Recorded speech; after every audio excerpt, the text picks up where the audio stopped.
Neste vídeo falaremos de dois temas diferentes. Um deles é o novo imposto que o governo está criando para multinacionais que pode impactar o setor elétrico, o exemplo está E11, Transmissão Paulista, né? E o impasse na energia que está irritando até mesmo a BTG, e vamos ver para onde vai esse impacto. Vai para consumidor, vai para a Eletrobras?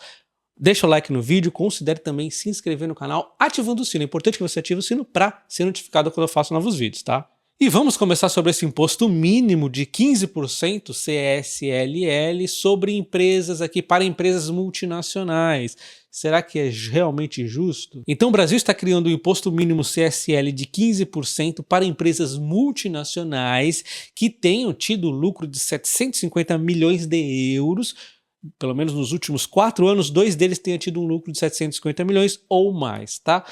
E aí, de acordo aqui com a OCDE, vamos dizer que o Brasil nem participa da OCDE, mas quando se trata de imposto, o Brasil quer alinhar as práticas mais inovadoras, né? Ele está sempre ali no topo dos primeiros países a incentivar alguma criação de imposto, né? Afinal, nós vamos ser o imposto único líder do mundo, com um retorno pífio, mas é assim que funciona no Brasil, né? Então, de acordo com a OCDE, 36 países já aplicaram essas taxações, como Japão, Canadá, Reino Unido e Alemanha, enquanto outros ainda, como Austrália e Estados Unidos, estão discutindo isso aí. Bom, então é aquilo, né, pessoal? Quando a gente fala de liberdade econômica, nós não estamos olhando os países de primeiro mundo, a gente prefere olhar a Venezuela e esses países de porcaria. Agora, quando a gente fala de liberdade de expressão, nós não precisamos também olhar os países desenvolvidos aqui do Ocidente, a gente prefere olhar os países do Oriente lá que tem algumas questões bem controversas. Ou, de repente, a própria Venezuela também é sempre um parâmetro para a gente. Mas, quando falamos de impostos, aí a gente pode olhar e pode citar, né, as matérias gostam de citar, né, para dar corpo aqui, né,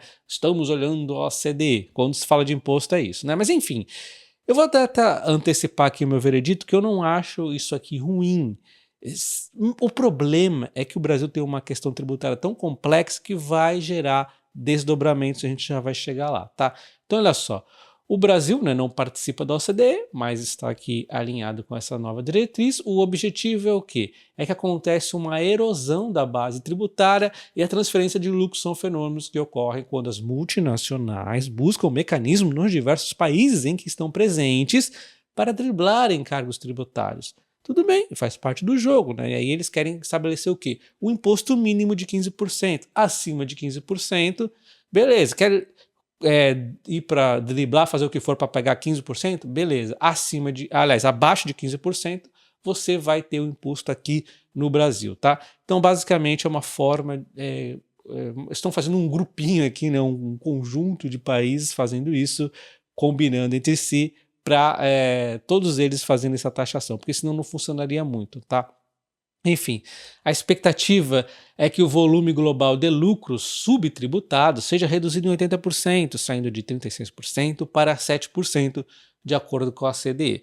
E aí eles levantaram o quanto que isso aqui arrecadaria para o Brasil, e traria uma arrecadação de cerca de 8 bilhões aqui, e não seria nem agora, seria ali, estão calculando para 2026 aproximadamente. E aí, olha só, se você parar para observar o quanto que o Brasil gastou apenas antes de terminar o primeiro turno das eleições aqui, que nós estamos tendo agora, foram 6,5 bilhões, sendo destes 6,5, 6 bilhões só de gastos públicos, dinheiro público jogado no ralo. Olha a lista aqui dos campeões em gastos públicos. Bom, isso aqui é só uma demonstração de que o problema do Brasil não é a falta de impostos, e sim a gastança desenfreada, né?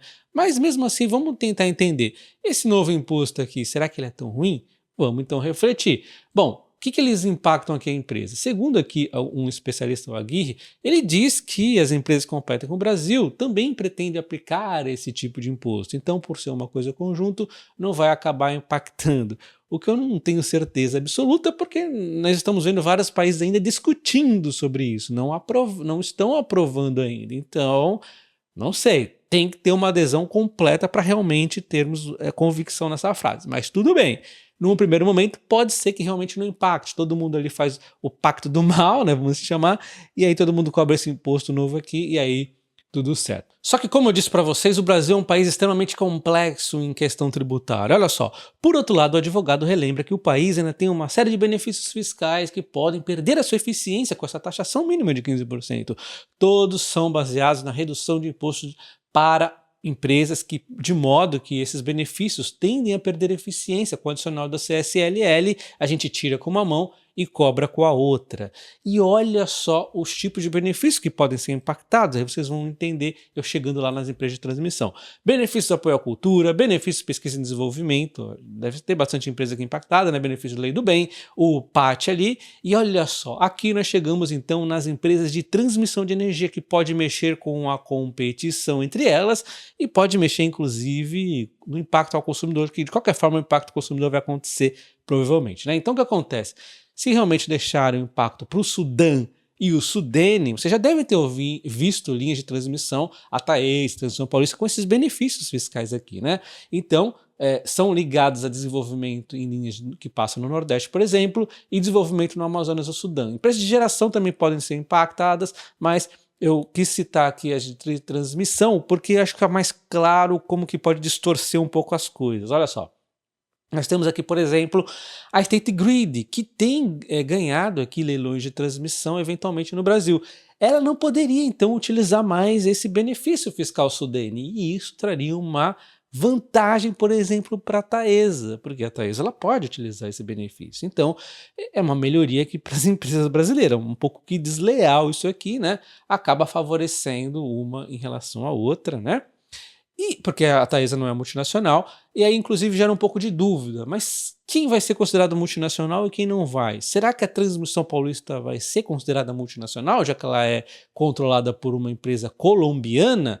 Aí é que já começa a bagunçar. Nós estamos pegando duas empresas que estão listadas na bolsa, que de repente pode ter um comportamento diferente. Vai complicar, mas vamos supor, só para vocês entenderem ainda mais, né? Vamos supor que todo mundo, ninguém mais pode usar o Sudam e o Sudene, inclusive empresas chinesas, né? E brasileiras também. Vamos supor que eles fazem isso para igualar as coisas. Nesse caso, quem vai pagar a conta não são as empresas, não são elas que vão perder dinheiro, não.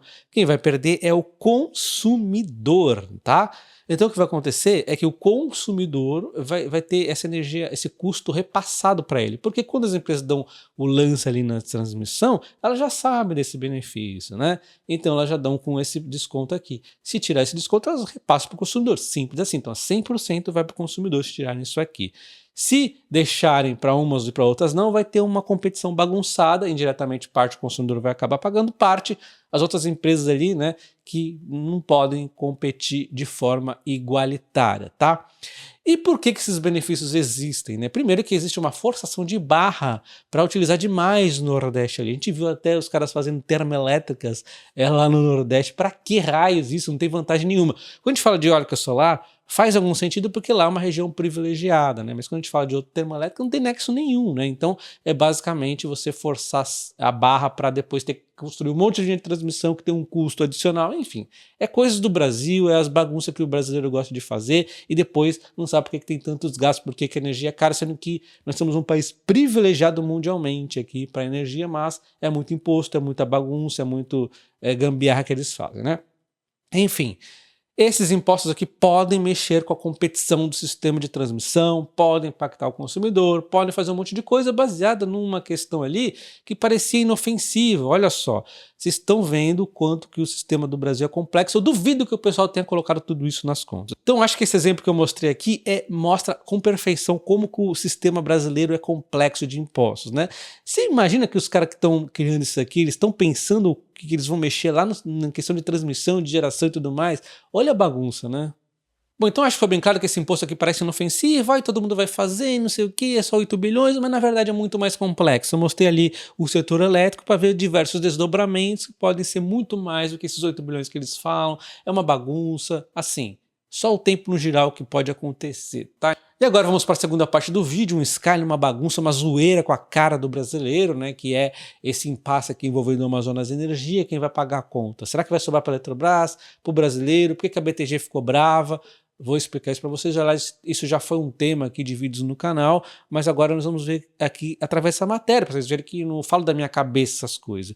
Eu criei todo aquele roteiro em vídeos anteriores, está unificado aqui nessa matéria, tá? Então, a gente lembra que a Amazonas Energia é uma empresa deficitária lá do Amazonas, uma região extremamente ruim para você ter uma distribuição de energia por conta de custos logísticos, por conta de gatos, etc, etc. Então eles fizeram aquilo ali, a concessão foi feita de forma incorreta, e aí a empresa não consegue se sustentar lá, né? Mas essa saga começou lá em junho, quando a JF Investimentos, a hold dos irmãos Wesley e Wesley Batista, né, os amiguinhos do governo ali, concordaram em pagar 4,7 bilhões pelas termoelétricas da Eletrobras que geram a energia distribuída pela Amazonas Energia, e manifestou ao ANEEL o desejo de assumir a concessão. Olha só como eles são bonzinhos, né?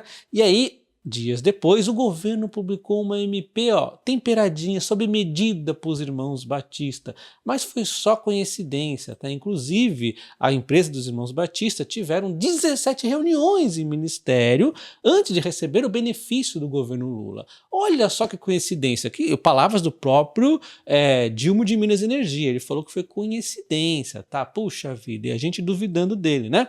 Então olha só, 17 reuniões para eles fazerem este acordo aqui bizarro, né? O que aconteceu foi que a Eletrobras queria vender, porque, puxa, ninguém paga isso aqui, tá deficitária essa desgraça aqui, vou vender.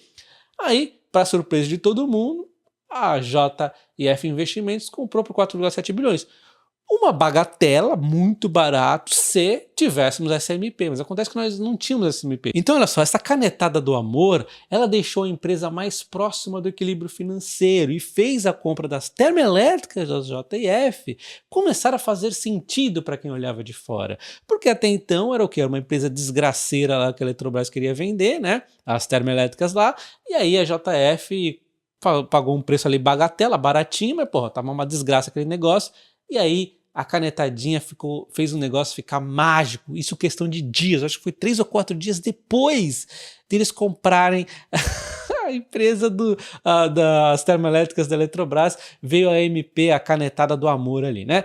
Bom, assistindo das arquibancadas, 2 grupos empresariais não gostavam nada do que viram, né? Que foi a BTG Pactual, que controla a Eneva, a Termogás, do empresário Carlos Soares, um dos maiores investidores de gás no país. Óbvio, essas 2 empresas aqui, a Eneva, da BTG, por exemplo, eles queriam essa termoelétrica se soubessem dessas condições, né? Ainda mais por essa bagatela aqui que comprou. Então, resumindo aqui essa história, antes de eu continuar, a Eletrobras ela não tende a perder nada aqui, tá? Porque ela já vendeu. Assim, seria muito melhor para a Eletrobras, seria muito mais justo que ela pudesse vender isso aqui já com essa MP feita, né? Com todo mundo sabendo que essa MP iria acontecer. Ela ia receber um dinheiro muito maior. Mas, dado o cenário atual, ela não tem mais nada a perder, né? Já foi feito, já vendeu, pelo menos ela se livrou desse pepino. Enquanto a BTG e as outras empresas aqui, várias outras do Brasil, que poderiam pagar um lance muito maior que esses 4,7 bilhões, elas perderam a oportunidade de fazer um bom negócio. E aí a JF fez um negócio secreto, um negócio magnífico. Opa, secreto não, um negócio de muita coincidência, né? Questão de dias depois, fez um negócio maravilhoso, né? O time, né? Just in time, eles são incríveis, né? Mas calma que o enrosco continua muito mais. A JF ainda não conseguiu concluir essa transação, tanto a compra das termoelétricas quanto a transferência do controle da Amazonas Energia, que estão no meio de um tiroteio com a ANEEL. A ANEEL tem apenas 4 dos 5 diretores que deveria, levando frequentes embates aqui, onde metade concorda e metade não concorda. Metade concorda deve estar com problema de parafuso, não é possível, que nem diz o Lula, né? E a outra metade ali, eles não concordam com isso, porque realmente é bizarro esse negócio todo. E aí a pressão da JF é para que a agência reguladora aprove logo a compra. Puxa, nós tivemos aqui a canetadinha, nós queremos comprar logo esse negócio, né? Aprova logo aí. Enfim, o caso está capturando a atenção do setor elétrico, da Faria Lima e da classe política, que envolve uma pressão pública do Ministério do Dilma de Minas Energia, que quer um negócio fechado, recursos à justiça comum, ameaças de prisão dos diretores da ANEEL e empartes que demonstram uma agência rachada ao meio. O drama que alguns já apelidaram da ANEELflix. Mas olha só, a Ambara então ela precisa repassar 15,8 bilhões nos próximos 15 anos. Olha que canetada poderosa de 15,8 bilhões, né? Mas ela topa apenas 14 bi. Puxa, eu quero uma canetada do amor de pelo menos 14 bi aqui, né? Mas no voto de 3-1, a ANEEL acabou aceitando 8 bi, né? 8 bi já é muito amor, tá? Mas eles querem 14 bi. E se não for 14 bi, eles querem tirar isso aqui. Eles não querem mais nada, não. E Ambar tá muito brava com esse negócio aí. Não quer canetada do amor de 8 bilhões, não. Quer canetada de 14 bilhões. Poxa vida, né? E aí o que eles falaram é o seguinte: se não mudar de ideia, eles vão desistir de assumir a concessão, deixando para o governo Lula a bomba na mão. E agora o governo Lula não tem o apoio da Eletrobras, né? Então não vai poder fazer aquela marretada na Eletrobras como eles fizeram ali, a Dilma gostou de fazer no passado, agora não pode mais. Ufa, porque agora a empresa é privada, ela não quer mais saber desse negócio aí. Se perguntarem para ela, vai falar ema, ema, né? Cada um com seus problemas, fica com essa porqueira aí. O fato é o seguinte: eles estão agora nesse impasse, a ANEEL não quer aprovar a canetada de 14 bi, ainda foi boazinha demais aprovando uma canetada de 8 bi, e o que vai acontecer se a Ambar não assumir, então, essa empresa aí, né? O que vai acontecer é que o governo Lula que vai ter que colocar aporte de dinheiro. Então, na verdade, o consumidor já está ferrado, tá? Eu e você já estamos ferrados, nós já estamos com essa conta aqui, tá?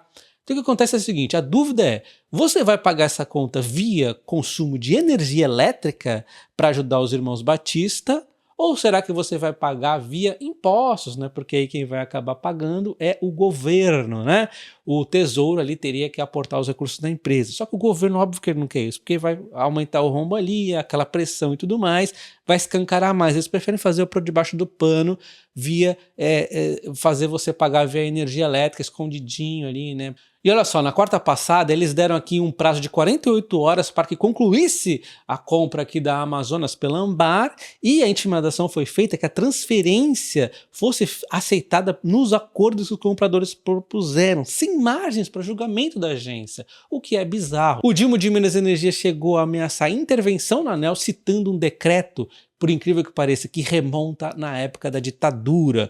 O próprio ANEEL falou aqui, tá? O contexto do decreto é completamente diferente do Estado democrático de direito que vivemos hoje. É um decreto de um período em que o país vivia uma ditadura, não é o contexto atual. As agências são uma conquista da sociedade brasileira e estão ancoradas no regime democrático do país, afirmou Sandoval.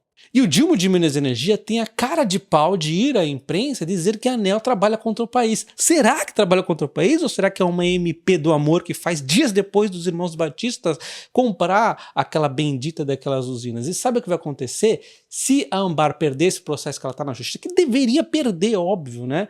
As termoelétricas que já foram compradas da Eletrobras tornariam uma bomba. Os batistas teriam nas mãos um negócio cujo cliente, Amazonas Energia, simplesmente não tem como pagar a conta. E isso que eles compraram termoelétricas que não tem como pagar a conta. Eles compraram barato, eles compraram por causa disso. É isso que tinha que acontecer. Mas no Brasil a gente sabe como é, né? Para quem se confundiu um pouco nessa história, as termoelétricas elas funcionam bem, só que o cliente, a distribuidora de energia, não tem condições de pagar as termoelétricas. Então essa ajuda está indo para as distribuidoras de energia, coincidentemente poucos dias depois ali dos irmãos comprarem essas termoelétricas, tá? E aí a ANEEL até autoriza 8 bilhões ali para a distribuidora de energia, mas eles acham que aqueles 14 bilhões lá, 15 bilhões, é muito dinheiro, né? Então eles nem estão avaliando o quanto foi bizarra essa transferência naquele momento. Eles estão avaliando realmente o aporte nas distribuidoras de energia, que não deveria ser daquele valor todo que eles estão pedindo. Hoje, mais tarde, eu vou deixar um vídeo explicativo de como funcionam os meus 2 cursos de investimento lá no canal topiacoins.com.br, porque eu vi que muitas pessoas estão em dúvida ali como é que funciona, né? Então eu vou explicar direitinho, lá no site você vai entender, e aí se você quiser comprar, vale muito a pena, tá? Pessoal, tem gostado do curso? Eu ajudo vocês também no Telegram com as dúvidas. Um abraço e até o próximo vídeo. Valeu!